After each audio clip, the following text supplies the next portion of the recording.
সবাইকে আসসালামু আলাইকুম। আমি ডাক্তার শাহিনুর রহমান বলছি বাংলাদেশ থেকে। আজকে জাহাজে আবারও হামলার ঘটনা ঘটছে। আজকে না, এটা ঘটনা হচ্ছে গতকালকের।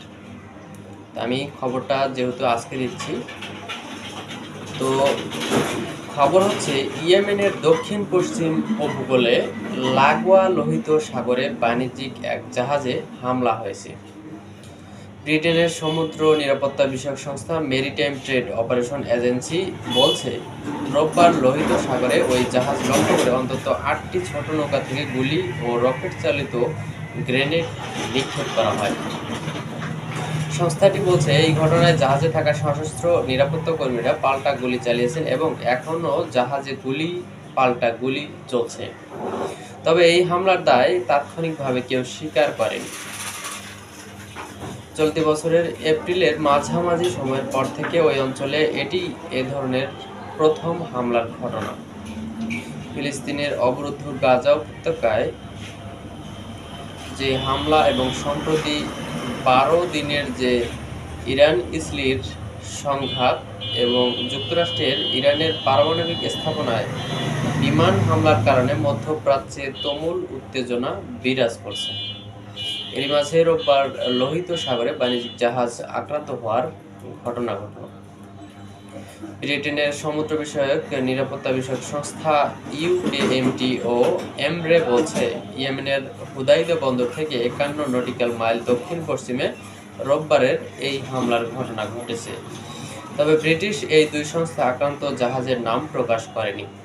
ইরান সমর্থিত ইয়েমেনের হুতি বিদ্রোহীরা ২০২৩ সালের নভেম্বর থেকে এখন পর্যন্ত শতাধিক সামুদ্রিক হামলা চালিয়েছে। গোষ্ঠীটি বলছে, ইসলামি-হামাস যুদ্ধে ফিলিস্তিনের সমর্থনে এই হামলা নাকি চালানো হচ্ছে।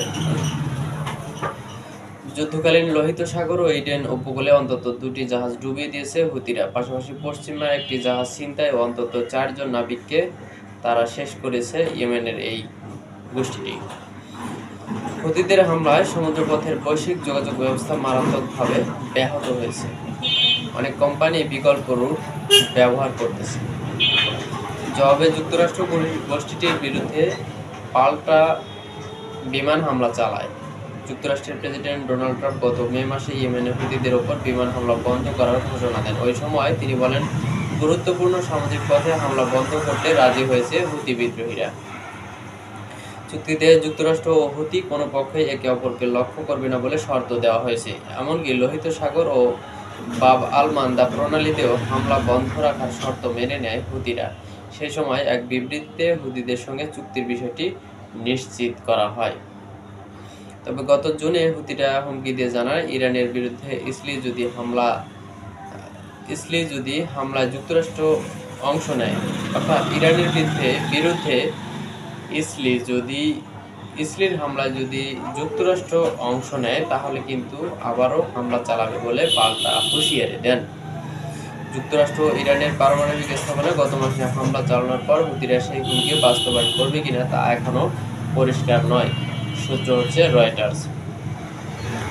তবে এই হামলা হুতিরা করেছে কিনা এখনও কিন্তু স্পষ্ট হয়নি, এখনও কিন্তু তাৎক্ষণিকভাবে কেউ দায় স্বীকার করেনি। এই হচ্ছে আজকের ভিডিওটি ভালো লাগলে অবশ্যই চ্যানেলটি সাবস্ক্রাইব করে আমাদের পাশে থাকবেন। দেখা হচ্ছে পরবর্তী কোনো ভিডিওতে। সেই পর্যন্ত ভালো থাকুন। সবাইকে আবার আসসালামু আলাইকুম।